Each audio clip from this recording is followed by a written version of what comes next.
Hello, everybody. Welcome to Free Kiwis. Today, I'm very pleased to have a guest from my native province of Alberta, and this is Francis Widdowson. Francis, you were assistant professor in the Department of Economics, Justice, and Policy Studies at Mount Royal University in Calgary. So maybe we could start really just with what your story has been. You are no longer employed at Mount Royal University. What happened?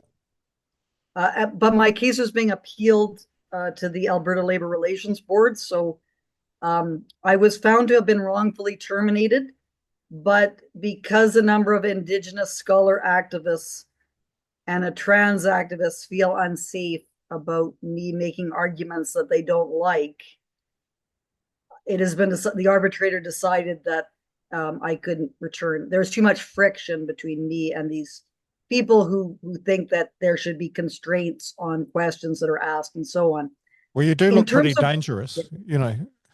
yeah, well, yeah, it's amazing that things have gone the way they have, but if you just understand the terrible kind of emerging totalitarianism and how that's affecting the universities, I guess it's not all that surprising. But in terms of my story, everything was going reasonably well, in the sense that no one was trying to censor me. There were problems. I knew there were serious problems starting in around 2014 with equity, diversity, and inclusion ideology being imposed on the university. But my academic freedom was protected until 2020, when the George Floyd incident happened in the United States, which then had a ripple effect in Canada. And that's when this totalitarian impulse began to really be noticeable. And an Indigenous scholar activist, because I was defending a journalist who had been pushed out of her job for referring to a book title that had a racial epithet in it. I defended her and referred to that book title as well. And as a result of that, this Indigenous scholar activist by the name of Gabrielle Lindstrom, who now goes by the name Gabrielle Weaselhead, saw her chance and thought this was going to be her moment to push me out of Mount Royal. And she mobilized an anonymous student group against me. It was a supposed student group against me. A whole bunch of her supporters piled on, and I would not give her a thousandth of 1 inch in what she was doing. And so I started to satirize her efforts to try to get me fired. As a result of that, I was found to have harassed her. On what And context were you satirizing her? On what platform? Twitter, it was on Twitter. Yeah. So a And so huge she then filed a Twitter. complaint of some sort? Yeah, she filed a harassment complaint, as did a trans activist. So there was I was also satirizing the trans activism, and those two filed a complaint, harassment complaint. Those were both found to be substantiated. And then because MRU did not cover social media in its policies in 2019, it told a faculty member this. It changed its policies specifically to go after me in 2020. And because I had been allowing a number of faculty members to be saying all sorts of nasty things about me on Twitter as a freedom of expression advocate, I filed 17 complaints against my colleagues for doing much worse than I had done with respect to these two cases. Then one of those people, Renee Watchman, filed a retaliatory complaint against me, and that was found to be substantiated, even though I never, all my social media activities were not even mentioning Watchman. And then I filed another complaint against an 18th member, and that complaint was found to be frivolous and vexatious and made in bad faith. And so the Watchman findings and the frivolous and vexatious finding was that was the final strike that resulted in me being disciplined. And then it was stated that I could not, the employment relation was unviable because of 12 factors that were added in after the fact, which I didn't even know about. You, And those, all of those by the arbitrator were found to have not been substantiated, except for this finding against Watchman about Watchman and the frivolous and vexatious complaint. And the fact that I did not accept responsibility for my conduct and failed to show remorse. And I It's will always a never, mistake to apologize, though, isn't it? yeah, well, I did nothing wrong. I didn't harass anyone. I didn't know social media was covered, and I will never accept responsibility and show remorse for what happened. And can I will you fight to the end of my days, make them accountable. you maybe share some highlights because it strikes me often in these cases that there's so much asymmetry. Like if you're from one side of the political aisle, you can, hurl abuse, and if you're from the other side of the political aisle, you have to be very, very careful. So I wonder, so what kind of things were people saying about you on Twitter? What kind of things were you saying about them? Is there anything that you regret that you posted and thought, oh, maybe I shouldn't have posted that, or was it all reasonably mild?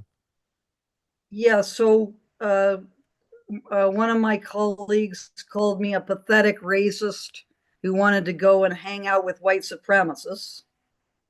That was one example. Gabriel Lindstrom called me evil, an epistemic terrorist, That's a a fascinating, hate fascinating monger, and title. so on. Epistemic terrorist, yeah, that was one of my favorites. So I would satirize those things. So if she would call me an epistemic terrorist, I would refer to myself as the epistemic terrorist Frances Widdowson. And the other thing about Lindstrom is that she used to refer to herself as being loving and kind and just wanting to bring people together with humility and grace. And I would say, call her the loving and kind Gabrielle Lindstrom, who just wants to bring people together with humility and grace, because I didn't think that was very indicative of that, trying to get one of your colleagues fired and mobilize an anonymous student group against them because they were just defending a journalist who had referred to a book title, like this Yes. kind of thing. You mentioned, Um, did you mention that the university had changed its policies at some point as part of this, what turned into what looks like a orchestrated attempt to get rid of you? What could you go into that a little bit? What did they, how did they change the policies? so in 2019, a colleague of mine whose name is Milena Razankowska, uh, she was trying to file a harassment complaint against me for my social media activities, which were just asking questions. So this was before my satirical approach. And they told her that she couldn't file a complaint because social media did not cover their policies did not cover personal social media accounts. So that kind of happened until Gabrielle Lindstrom, who was a prized indigenous asset. So they wanted Gabrielle Lindstrom to remain at Mount Royal because she was a big part of their brand management exercise that they were trying to have indigenization occur in the university and so on. And Gabrielle Lindstrom felt unsafe with my questions that I was asking about indigenous science. And so when I started to satirize Lindstrom became very upset and was claiming that I was harassing her. So to pacify Lindstrom, they took her complaint forward, which they wouldn't have done a year before, but they did it specifically for her. And that's when all the social media kinds of complaints started to, like a huge avalanche started to happen because of my filing 17. So Mm. we had like 21 complaints in total that were filed, whereas the previous year that would never even have been considered by Mount Royal, and quite properly so. Like social media accounts are not work. They're on your own time. Now, um, if you're going to do something as use it as part of your class or something like that, or involve your own Mount Royal activities and use your social media for that, then that's like, but they've just opened up this huge can of worms, because now every single person who makes a complaint is going to be investigated. And this is now happening to students. I know a student by the name of Kathy Drake who dropped out of Mount Royal last year because some personal social media comments that she made and a personal conversation that she had in a bar, a private conversation. Mount Royal hired a lawyer to investigate her for these comments because 3 complaints were made against her. So you can see how this is going to be just an enormous kind of cost. Yeah, well, quite apart from all of that, it seems to me not relevant whether you're saying something as an employee of the university or whether you're saying it in your private capacity, if we take into account academic freedom.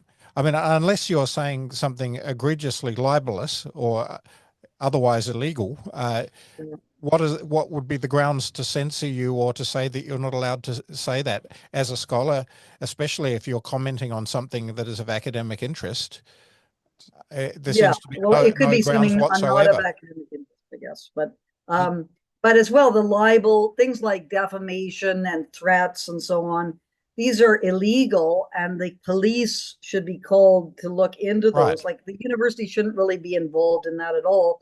And the university should only be making judgments. And I believe it's Jamie Cameron, who is the legal scholar in Canada, who says that it should be fitness for office. That's how it's determined, whether the university should be concerned. Are any of these things interfering with your ability to properly engage in the activities that are required of you as a professor? So those are the kinds of considerations.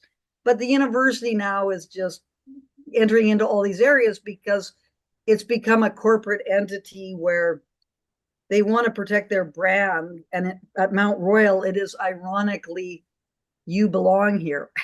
Right. And another irony is that I think that universities are damaging their brands with all of this, because even though it might please certain noisy minorities on the campuses themselves, whether faculty or students, it doesn't play out well with the general public. And I think we're now seeing a reckoning in the United States on all of this. Yeah, I hope so. I hope we're going to see a reckoning in Canada. We haven't seen, I know it's unpopular. I know all of this affirmation of oppressed identities and saying that, a man with XY chromosomes, sperm producing individual who sees himself as a woman, you've got to affirm that he's a woman. And I know that's not popular at all, especially in Alberta. But I think the public is somewhat jaded about university, it seems to me, just because of all the craziness going on. And it's not understood that universities are an incredibly important institution. No. And if the universities, you don't have knowledge development, proper knowledge development and dissemination in universities, they're going to have serious problems arise. I agree with you that that's not well understood. I think most members of the public think the job of universities is to teach young people and get them degrees and so on, and that is one of their jobs. But I also agree with you that the deeper job is to develop knowledge based on evidence and sound epistemic methods, and that if we don't do that, in the long term, we're in real trouble as societies and cultures, because then we start to adopt methods of affirming knowledge that don't have a sound evidence base and don't have a sound base in reason. Exactly. Yes. And this is going to haunt us, is going to come to haunt us shortly. If it's not already, it probably already is. Well, I know it is in a number of areas that we can get into and that I've been involved in. I've seen it myself in the level of debate, which is just terribly impoverished, because the knowledge that should be, being developed in the university is not there. So what you have is basically political actors who are pretending to have a factual understanding of something, which that factual understanding is not there because of the corrosion of the knowledge development and dissemination in the universities. We want to get on to knowledge and sort of claims about Indigenous knowledge later on, but maybe I can just bring us back to your firing, because I want to also hear about this one day, which I think you did a video about.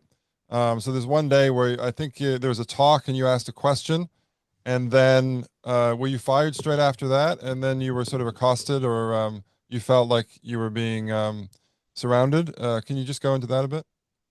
So there's two things. One is the question on Indigenous science, about Indigenous science. That then resulted, and I'm actually doing a documentary on that right now, the March 5th Arts Faculty Council meeting. So that was in March 5th, 2021, which had a huge build up to it and then a huge aftermath of it, because it was the question that I'd asked at a talk in September 2019 on Indigenous star knowledge, which I was just asking to the person who was presenting, whose name was Gregory Kahete, asking him this kind of stories about the stars. Do you expect those to be incorporated into the anthropology curriculum? Is it just about how Indigenous people understand the stars, or do you expect that to be in the astronomy curriculum?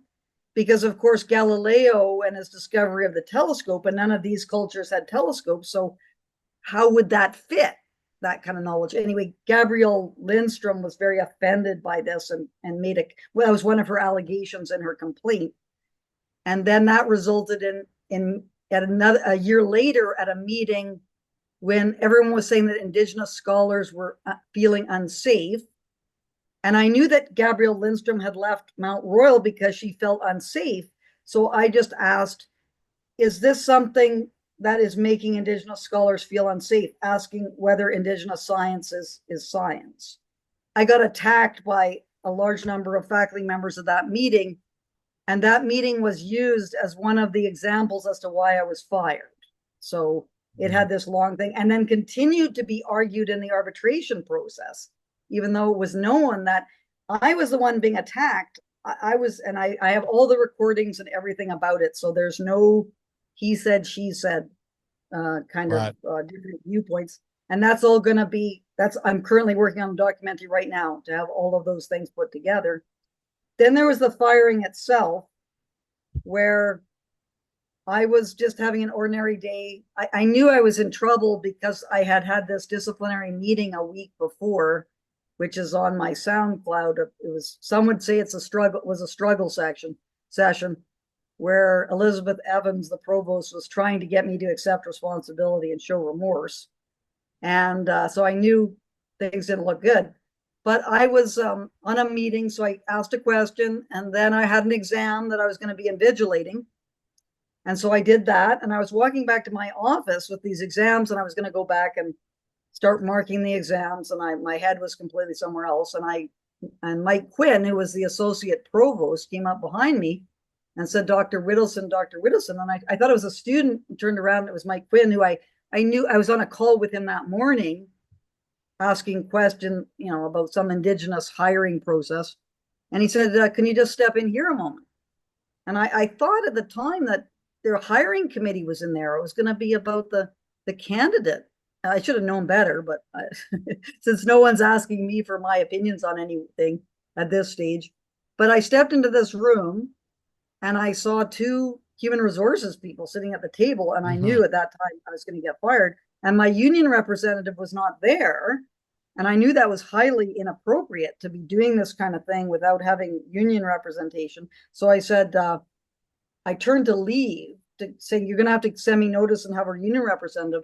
And at that point, Mike Quinn stepped in front of me and prevented me from leaving the room. And that's when because I felt I had been lured into this classroom, and it was late. It was like 5:30 at night, and there's no one there. And I was in this complete panic state because of a historical event that happened to me quite some time ago. And I just had a complete panic attack, and I pushed past him and went back to my office. And all these human resources people and administrators all followed me back to my office. And it looked like Mike Quinn was going to come into my office. I was already in a very, very agitated state. My computer was locked down, so I couldn't get into my computer.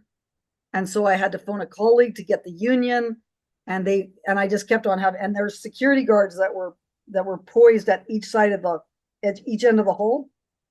I thought I was going to be confined and have things anyway. So I just freaked out and phoned 911 emergency Right. emergency services, and You then went mentioned down the and union. to my cart. Does the academic union in Canada come to people's defense in situations like this? Because in New Zealand, they've been known to lead the attack. Well, this is a bit of an interesting thing with my case, is that the union has to defend me because of the duty of fair representation, but they're also being pressured by all these equity, diversity, and inclusion advocates. And there's been a huge division in the union about this. And we're fighting that out as well at the same time as fighting out the my case. It's all going before the labor board, all these things. It's very complicated. The case is incredibly complicated because of the union's actions. The arbitration decision was just terrible and was full of errors. And so that's another problem. And the other problem too is that the arbitrator, when you go into one of these legal processes, it's very important for the case to be particularized, which means the who, the what, the where, the when, and the how on each kind of allegation against you. The arbitrator failed to get MRU he refused to do it. It was asked of him, refused to get MRU to particularize its case. So we didn't even know what the case was against us until January 2024, which was 2 months after the arbitration was over, because of the lack of particularization. And what I thought the case was on both the Lindstrom and the Watchman case, the complaints, it was very different than what I thought it was, because I was just told to go look at the investigation reports, which of course are large documents. They're 30 pages long, and they've got a whole bunch of things in them, and you have to kind of take out that information from that report. It turned out that what MRU was concerned about was not what the investigator was concerned about in the end. So we spent, with the Gabrielle Lindstrom case, an absolutely amazing amount of time going through all these tweets, when it turned out that MRU only thought that 2 tweets were harassing. So right. There was all this wasted time, and we could have targeted our attention to these 2 tweets, and then the cross-examination of Lindstrom was just just a complete disaster because of all the tweets, and it was very confusing. We could have just had the 2 tweets, and it would have been easy to do that, but everything was so confused. So there's huge problems with at some point you were vindicated by a board, and yeah. The allegations against you were found to be spurious. So where is the whole process at now? So I was found to have been wrongfully terminated. The discipline that I got for the Lindstrom tweets and the trans activist complaint, I was suspended for 2 weeks, and that got reduced by the arbitrator to a letter of reprimand. And then, because it was a letter of reprimand and not a suspension, the termination was null and void. The problem is that the arbitrator still found that I had harassed people, which I totally disagree with. I cannot say this strongly enough. I never harassed anyone. And in the 17 complaints that I filed against my colleagues, if that investigator had investigated me, none of what I had done would have been found to be harassing. Because on one case, someone just had 1 post, and if you just had 1 post, you weren't found to be harassing. That was the case of the trans activist. It was just 1 post, so that would have not been harassment.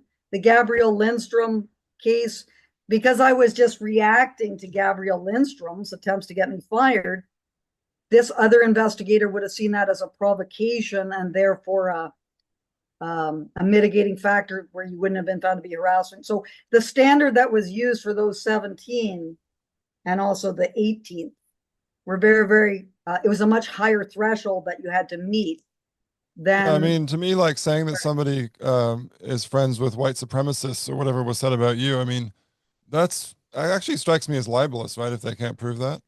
So surely Yeah. that qualifies as harassment. Well, this investigator decided that he was going to impose time limits on my complaint, whereas in my case, no time limits were put on it. So he basically said that since this happened a couple of years before, he wasn't going to look at it. But there was other ones, calling me evil and unwell, and Yeah.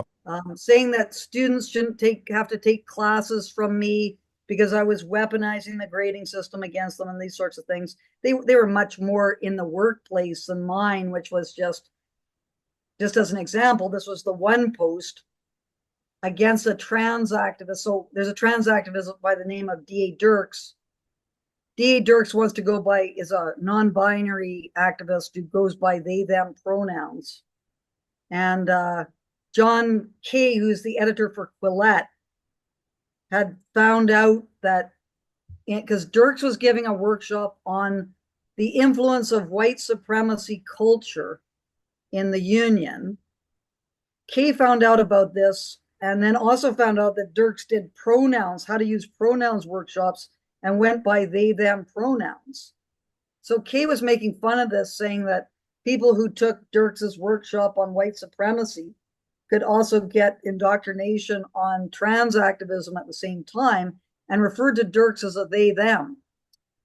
And so Kay was being castigated for this, and I made the satirical comment that I didn't know why people were getting upset with Jonathan Kay for referring to Dirks as a they, them, because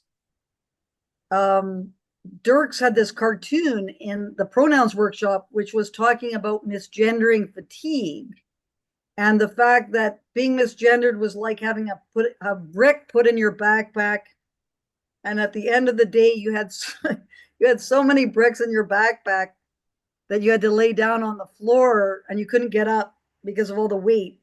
And it was like you were being crushed by the unending burden of the gender binary.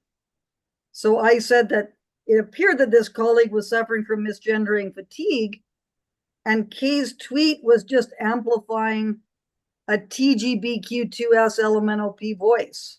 So that one tweet was found to violate 3 MRU policies and 2 laws, the Occupational Health and Safety Act and the Alberta That's very Human strange Rights. because that, I mean, I know you sort of meant it as satire, but actually that could easily just have been a tweet from the other side, right? Because you're saying, Well, I was satirizing.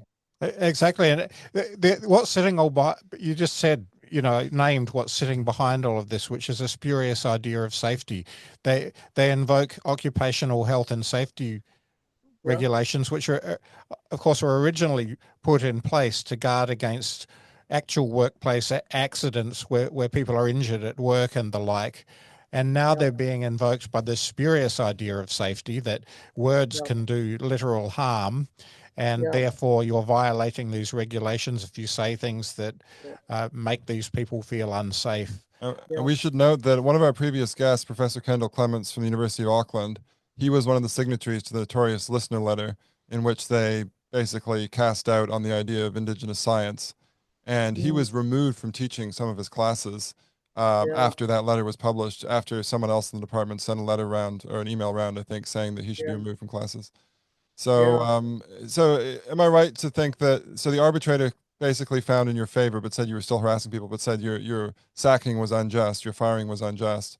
It was disproportionate. Yeah. Disproportionate. But I should just to say one final thing about the Dirks situation is because Dirks was not going after me, so everyone else was going after me and all the other kind of skirmishes. Dirks had not gone after me, so in terms of my one regret was I should have just done an abstract tweet about the misgendering fatigue and just not referred at all to an MRU colleague. And so that was kind of unfortunate because it would have made it less targeted and it was a mild thing anyway. It wasn't a serious thing. And they claimed that I was mocking Dirks's identity. And I wasn't mocking Dirk's identity. I was mocking this misgendering fatigue idea. Mm.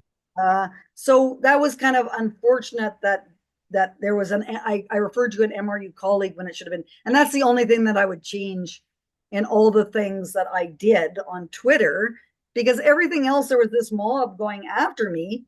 And as far as I'm concerned, if you are going to form a mob to try to push someone out of their job for just defending this journalist who is saying a book title, you know, and you get a bit of, you know, backlash from the person who you're trying to get fired, that shouldn't be seen as harassment. Like that's absurd that was happening. But because these people were Indigenous scholar activists, it was like, well, they're a kind of a protected group, and here you are, you know, defending yourself from this protected group. Well, it's almost like they're a priesthood and you've committed heresy. Exactly. Martin Luther. Anyway, so I find the whole thing to be absurd. And the fact that the arbitrator didn't recognize how much, and that was the other big problem with the decision, is the arbitrator never made any findings of fact about harassment. So he just accepted the investigators' findings, who are, of course, paid for by MRU. And all the investigators had different understandings of harassment. When I was complaining about harassment, the threshold was very high. When DA Dirks was complaining about harassment against me, the threshold was very, very low. And so what we really wanted the arbitrator to do was to, you know, for his hundreds of thousands of dollars that he was paid, because he's the expert, is to come up with his own findings about what constituted harassment. Like, were the people that I had filed a harassment complaint, the investigator that investigated that, was he flawed in his analysis? Or was it the people that were investigating the Dirks complaint that were flawed in their analysis? Which one? Because they both can't be right, because they made different decisions about the same material. So this was really, really disappointing. And I think that arbitrator was seriously incompetent. That's the only thing I can say, because I don't know how that decision ever, you know, for the alternative would be politically motivated, I suppose. Maybe it's hard to know. I don't know what went on there. All I know is that although he did find that I was wrongfully terminated, so I guess I can be grateful for that. He could have found he said he had to think really hard about it too. It's like, okay, so he finds that you've been wrongfully terminated, and then you might think the next step is just to give you your job back, right? Because they wrongfully terminated you. But then it sounds like they actually said in this case, like Kendall Clements was prevented from teaching one class, I think, because people found him unsafe because of his ideas. It sounds like in your case, they actually prevented you from taking up your job again, from being a professor, because of the idea that your ideas were unsafe, or maybe that you were harassing people. But essentially, it's, you know, your satire was unsafe. Huh? I decided, and again, it was done on social media. I was never found to have engaged in any wrongdoing on campus. All of those allegations were just made up by MRU, especially this March 5th, 2021 meeting, which was the craziest of the crazies, because anyone who watches that meeting, which the arbitrator did, we had a video of it, and we watched it in the arbitration, could see that here I am just trying to get clarity on what is safety? What does that mean? What about asking questions which are upsetting to these Indigenous activists? And then when I mentioned this one example, which was completely on point, because Gabrielle Lindstrom said that me asking about whether Indigenous science was racist and discriminatory and made her feel unsafe. So it was completely on point. When I used that example, I was attacked by about 10 faculty members, and they're the ones who are causing all these problems. And then when I got a bit annoyed about the fact that I was being accosted by all these people, then it's like, oh, I'm the disruptor. It's all my aggressor fault all of a sudden. And you've been asking some very good questions, actually, because there is a danger that Indigenous lore gets integrated into the science curriculum. And indeed, we've seen that in New Zealand. There was a draft curriculum for school science where they actually had things like, if you perform some chemical experiment and you say a prayer over it, then the reaction will happen more quickly. I think that was then taken out. This was actually, it was an assessment standard, and the claim was that in food fermentation, if you said a karakia or Māori prayer while this was happening in a correct way, that it would enhance the fermentation process. And this was seriously mooted. And we've also had the notion of Māori, so some kind of spirit, as in hearing and things, so a kind of vitalism. And obviously these things should be debated. I mean, maybe there is a good argument to include Māori in school science. I don't think so, but obviously academics should be able to ask questions about these things without those things being sort of taken off the table as racist. But then you're an epistemic terrorist, right? Maybe we're just epistemic terrorists. You're colonizing their epistemology and demolishing it in some way. No, it's crazy. I find it amazing, and the fact that the administration just lines up behind all this kind of stuff because they see indigenization as being a higher value than academic freedom. They really do. And that's the whole thing behind the equity and diversity and inclusion ideology, is that everyone thinks it's just about, not discriminating against people and not, having all this kind of horrible, making, insulting people and berating them and all these kinds of things. That's not what it is about at all. It's that the Indigenous scholar activists cannot tolerate their ideas being questioned, and they will go after you, and they will mobilize all these other people to go after you. And what happens is that your work environment just becomes poison. Like it's a poisonous situation. The question is why they get away with it. And before you hypothesized that it's to do with the commercialization of the university and the university protecting its brand. And that may be so. I think if it is so, they're mistaken because for reasons we've already reflected on. But I wonder if it's actually worse than that, that there are some true believers amongst the university hierarchy who genuinely think that the curriculum needs to be decolonized and we need to throw out standards of evidence in favor of people's lived experience and so on. I think a lot of it is attack on merit. So it's a wider attack on merit. So a lot of these people who are in these positions don't want to be held to any kind of standard. They want to get their cushy jobs and not really have to do anything that improves the educational character of the university, the scientific types of processes that are going on. And this is a good way for them to continue with their incompetence without being held accountable, especially if they can latch on to some kind of protected ground or being a supporter. Often those are the worst, is the people who are not part of this protected group themselves, but they latch on to other people who are part of these protected groups and use them as a shield against themselves. I've seen that happen many, many times. And that's a big part of it. There are true believers. There are certainly people who do believe this, and that's one strand of it. But a lot of it has this really managerialist, clamping down on any dissent, authoritarian, using compassion, the compassion that people feel for, the terrible conditions that many Indigenous people are suffering from in the Indigenous communities, to sort of push for their own resources to be diverted to them and so on. When an Indigenous scholar activist, whether they get their grants, that's not going to have any impact on the terrible conditions that exist in Indigenous communities. And in fact, it's tragic, in fact, because if we accept that this kind of Indigenous understanding of the world can trump scientific merit and can trump scientific standards of evidence, and we allow it to undermine the education, especially of Indigenous young people, but of young people in general, it's going to do nothing at all to improve the state of their lives. And in fact, it undermines their ability to pull themselves out of poverty and no one can dispute the historical injustice that has perhaps landed them there. But now we have to find ways to empower them and to give them the knowledge that will actually take them forward in the world.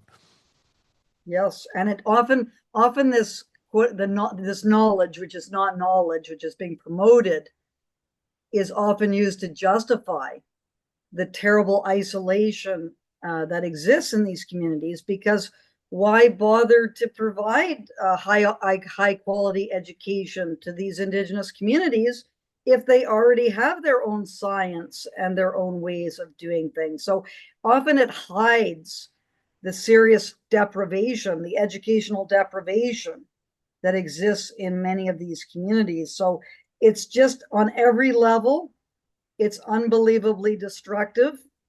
And it's a very interesting topic to kind of look at. Why is this happening in the universities? And there's a lot of different strands. It's a very complicated question.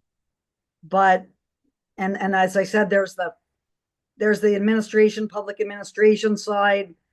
And then there's the materials that were the ideas that were developed by a theorist by the name of Herbert Marcuse. Oh yes, Come out of Marcusianism. Mm. That's another one. That is just toxic. His views are toxic. Repressive tolerance. Repressive tolerance. And then there's the whole wider social problems that we're seeing where, we have, because I'm a political economist, so I'm very interested in how this is connected to, the stage of capitalism that we're in, and how, capitalism is just trying to squeeze every last drop of profit out of the system. And that means kind of encouraging people to do things that are very unhealthy for themselves. And you don't want to have people examining these things scientifically, because then that could put a brake on, the profit orientation of many of these kinds of activities. So that's another interesting side. There's a person that I know whose name is Christopher Nagel, who's from Australia, who talks about this in the context of what he calls the jewel wasp of indulgence capitalism, which is this kind of parasitic wasp that goes and lays its eggs on cockroaches and zaps their brain with venom. And we're sort of a little bit in that kind of stage where we're so lobotomized by many things. We can't think clearly about many of these developments that are occurring. And of course, George Orwell was very prescient in many of the things that he looked at, which is that the language, the attack on the clarity of language that we see, which really prevents us from understanding what's happening. And that's part of it too. So it's very interesting, this area, as to why we're in this kind of moment that we are. We both read your paper on so-called land-based knowledge. So I guess one question I have is, do you see anything good in this movement to sort of talk more about Indigenous knowledge, or as I prefer to say, Indigenous lore, because it seems to involve mythology as well as sort of empirical knowledge about plants and things. But I think you have an example in the paper where you talk about this program where students were taken out for the day and they learned about, how to catch and smoke fish from an Indigenous elder. They learned bush skills. Many people would say, well, what's wrong with that? These are traditional skills. You learn about the local environment. What's so bad about that? Yeah, so that's what would be called local knowledge, survival skills. It's sort of like the Boy Scouts, I guess, a little bit. So there's nothing wrong with that. It's just it masquerading as an academic kind of program is kind of the problem. And as well, it kind of doesn't help people to understand the importance of the scientific method. And it's not that I'm denying that there aren't some helpful pieces of local knowledge that turn out to be of great assistance to people. You can think of many examples of these things happening. And certainly if you're living out in the wilderness, then knowing how to have some of these skills would be helpful. But the problem is seeing them as being kind of equivalent to the very advanced methods and processes that exist in the sciences, which, really have been developing since the Greeks, I guess. Yeah, and even worse than that is the aggression towards the methods of science and the desire to pull them down. I mean, we could say there's room in the university to have some of these things. It could potentially do no harm, as long as it wasn't making claims that, you know, people who want to be scientists are in fact epistemic terrorists who are colonizing their and committing epistemic genocide. I think that was a term from your paper as well. Epistemicide. Epistemicide, that's the one. Yeah. So It's nuts. epistemicide is when you kill their knowledge system. Is that the idea? That's correct. Yeah. Yeah. And so, you know, that was another accusation, because that was a hilarious moment that's in my paper, where this is just after I'd been fired. So I signed up because they wanted to get all these faculty members thought that they would get rid of me if I got fired. But I still have a lot of support at Mount Royal. So I go back in there and I attend events and so on. And this is just infuriating for these people who thought that by firing me, they would see the back of me. And they've got all sorts of plans to try to, you know, prevent me from drinking beer with my colleagues and so on, because of my safety, because I make the faculty center unsafe for all these Indigenous activists. Anyway, so I went to this event, and I guess it was March or February 2022, and it was on epistemicide and land-based learning. And so I just asked the question, you know, how is epistemicide related to land-based learning? Like how do those two things connect? Because we heard all about epistemicide and we heard all about land-based learning. And at this point, Gabrielle Lindstrom, who now goes by Gabrielle Weaselhead, became incensed and told me that this was arrogance and cultural narcissism, and science was not the only, you know, way to understand the world, and all these kinds of things. And that's just kind of was a, you know, just gave evidence right there of, like, I don't even understand what people are talking about often when they use these terms, and how they're connected to everything. And to see people who ask questions about the method. So that's the important thing, is the method. So, yeah. And it would be helpful, I think, and I think they do this in the elementary and the school system often, is, you know, the kind of unsystematic observations, which forms the foundation of the scientific method. But how does the scientific method improve upon those anecdotal and unsystematic observations, and helping people to understand how we are able to assist people in helping them not be misled by a unrepresentative observation that would occur. I agree with you completely. I think I was quite taken aback in the aftermath of the listener letter controversy in New Zealand at the extent to which even the scientists were unable to identify precisely the difference between what might be valid knowledge from the perspective of just making observations of the world, which of course every culture ever has done, and a scientific approach. And the lack of understanding, even in the scientific community, opened the door for journalists and activists to make claims of kind of racism and colonial motivation and so on. And I didn't see it clearly articulated in the media at all, by any scientist, what it is that sets science apart as an epistemic method. And I think that's terribly hampered the debate. Yeah, and I think we both agree with basically Popper's view, or a sort of updated version of Popper's view, that science is about testing and ultimately attempting to falsify claims, right? And that may look like different things. You know, there's different types of experiments, different forms of analysis that can actually, you know, contest claims, but ultimately you want claims to be contestable, which is why it's so dangerous, precisely, to, you know, react to an academic who's asking a question by trying to shut her down and call her a racist. But like one thing that strikes me here is that the idea of epistemicide, the idea that you're killing a knowledge system and this is bad, is exactly at odds with the way science has often progressed, right? Because early modern astronomers, for example, they epistemicided the Ptolemaic I was thinking model of of the solar the system, same right? example. We should encourage epistemicide all the time, because it's the way we advance knowledge. We should all be epistemic genocidaire.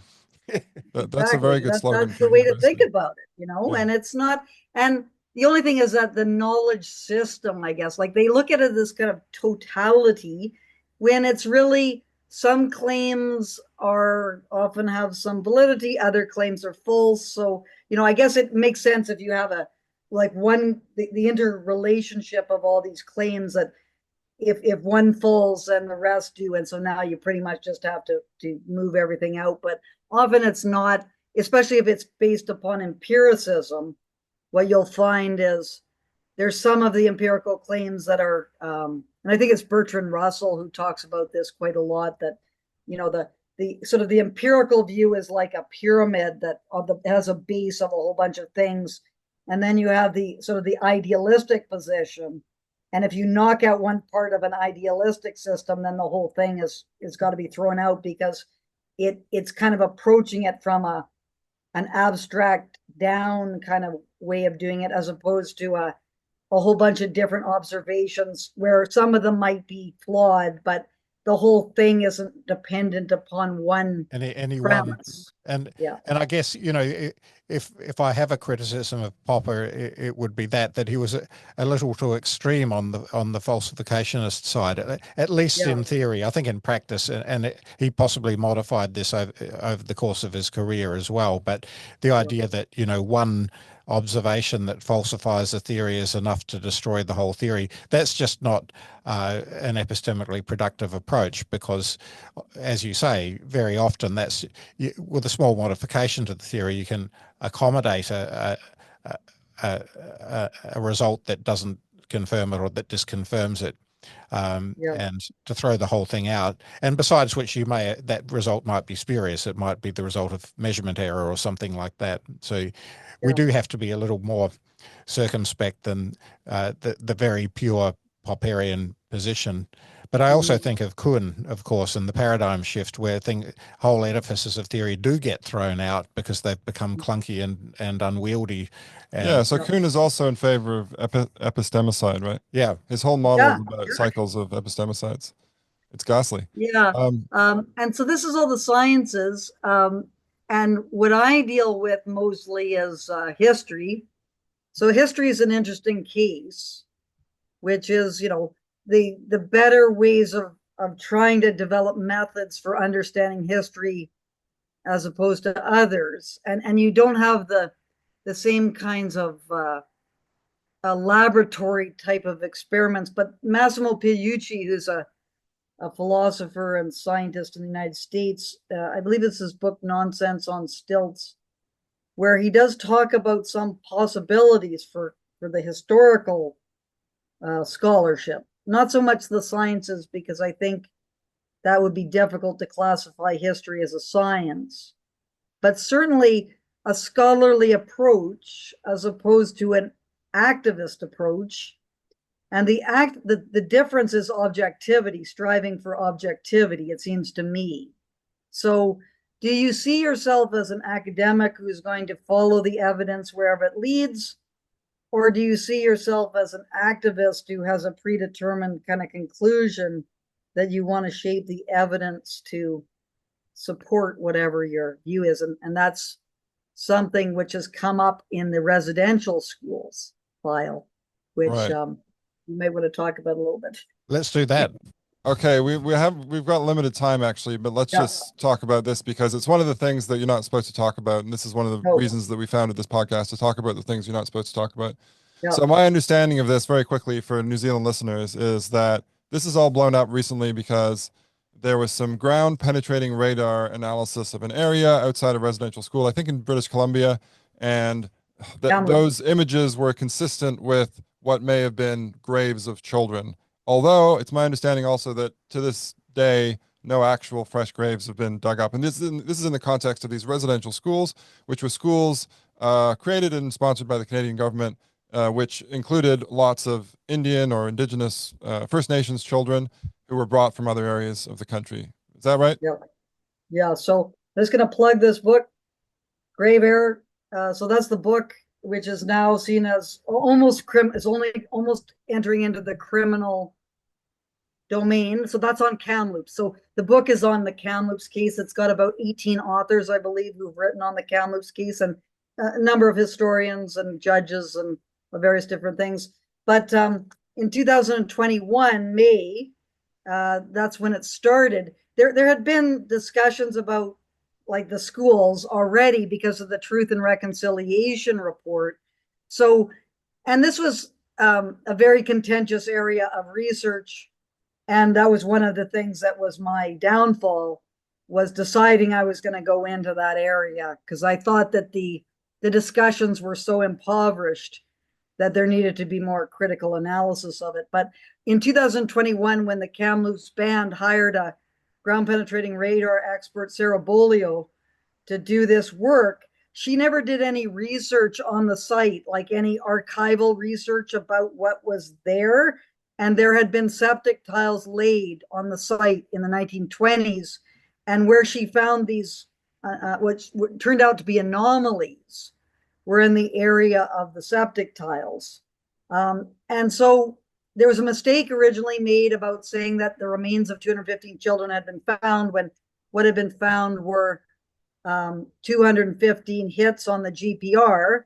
And then it turned out that 15 of those hits had actually been previously excavated by the Simon Fraser University Archaeology Department, which raised the question, if she was wrong in determining those 15 hits, why wouldn't the other 200 be just as suspect as those 15? And they were not, in fact, sort of murdered children, those other hits? No, they were shovel test pits of the archaeology department. Anyway, because it had such a frenzy, and that's the only way that I can really describe it, in 2021, with all sorts of university presidents coming out and talking about my president, Tim Raleigh, saying that, the bodies of children have been found and we were going to have to help Indigenous scholars and students with their grieving process and so on, which has not been retracted at all. No one's retracted any of this. It still continues to be deeply entrenched in people's minds that there are 215 children who were found, the remains were found there, but it's a highly improbable hypothesis. And this comes back to sort of the pauper view that you were talking about. So presumably, it could be all what we're saying now could be sort of falsified if they do actually dig up all these new bodies of murdered children. Although even then, I mean, it strikes me that it's my understanding as well that outside these residential schools, they often have children buried because children die sometimes. And in the old days, children died a lot. And there's a long read by Ian Gentles in Quillette a couple of years ago about this. And he actually looks at how many people died from various diseases in those days at the residential schools, I think, as well. And, a lot of people die of tuberculosis because a lot of people were dying of tuberculosis in those days. So even when you do find buried children outside of residential schools, it's not necessarily the case that they were sort of murdered as some kind of evil plot on behalf of the colonialists. It could just be that they died. And my understanding also is that they often would put sort of wooden crosses over these bodies, and wooden crosses decay over time. So sometimes there are people buried in places where you don't know that there are people buried. So all of these things have to be gone through until you get to the hypothesis that, we found new bodies of children that had been murdered, right? Yeah. But in the case of Kamloops, it's particularly important because in many of those cases that Ian Gentles was talking about, we have abandoned cemeteries that are, and in fact, the Kamloops band has a cemetery that most of the children that died at the residential schools are buried in that cemetery. And it's abandoned. Like if you look at the cross, it's just, it's totally unkempt and everything. The thing about Kamloops is it's an old apple orchard. And so if there are bodies buried there, they would be clandestine burials. But the thing is that not one parent has said that their child never came home from the Kamloops Indian Residential School. So if there are bodies buried in that apple orchard, who would those remains be? Like it doesn't make so if we approach all this from a scientific perspective, you have this hypothesis that children were perhaps done away with and at the very least clandestinely buried. It would be eminently easy to test and see if there's any evidence whatsoever for this. But it strikes me that the university authorities were very eager to come out and say that this was a result of nefarious actions on the part of the residential schools. Having said that, they've, to use a slight pun, dug themselves into a hole, and they therefore don't want to investigate because they will end up looking rather silly. Not only the universities, but the federal government as well, right? exactly. And there's a lot of, and the journalists, that was the other huge failure, where the journalists, for example, the New York Times just immediately came out and said a mass grave of 215 children. And to this day, the New York Times has not taken that down.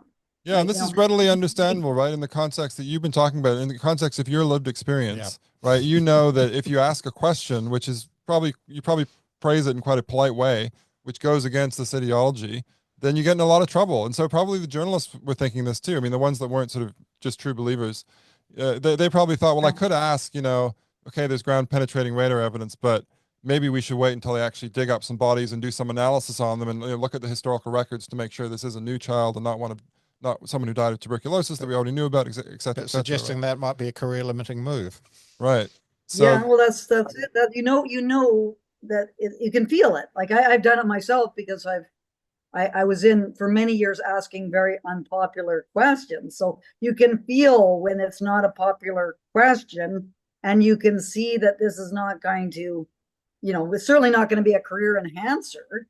right. You might not get fired, Yeah. but you're not going to be celebrated on the university's website, and you're going to have students who are going to start to, you know, make comments. And then because the universities now are so worried about student evaluations and Yeah. putting bums in seats and so on, it doesn't, Exactly. it's just not something that's going to be beneficial to you. And you have to be a very principled person to say, I'm not ambitious. I don't care about, you know, whether I get promoted to full professor or not or anything, or my grants. I'm here to try to protect the institution and the scientific character, the scholarly character of the university. And damn it, I'm going to ask these questions because no one else is going to ask them, and that's it. That's right. And then, you And know, you really, have I to deal mean, with it. there should be some kind of award. I mean, I think Heterodox Academy does have an award for that. But I mean, you're talking to two former academics who have a very similar lived experience. We're both out of the university now, so that tells its own tale, I think. But I mean, I'll just finish up because we have limited time. Unfortunately, we like to go into this Yes. in more detail by Yeah. sort of pointing the moral or the lesson, which is something we have come back to several times on Free Kiwis. If you don't allow people to question, you don't allow this process of falsification and sort of hypothesis testing to sort of happen, then you often end up just saying stupid things or saying things that turn out to be false, and it's very embarrassing. And you can get ahead of this by actually just allowing people to comment and to ask questions, and even And by accumulate encouraging evidence. them. And that's what universities are supposed to be doing, right? So, Exactly. so thank you so much, Francis. I'm sorry we don't have more time. These are really important issues, but hopefully people who hear this will be inspired to, you know, look at your case in more detail and Yes. also look at some of these issues that are happening in Yes. Canada in more detail as well. www.wokeacademy.info. That's where you can find out all about my case. We'll put a link Perfect. there. Thank you so much.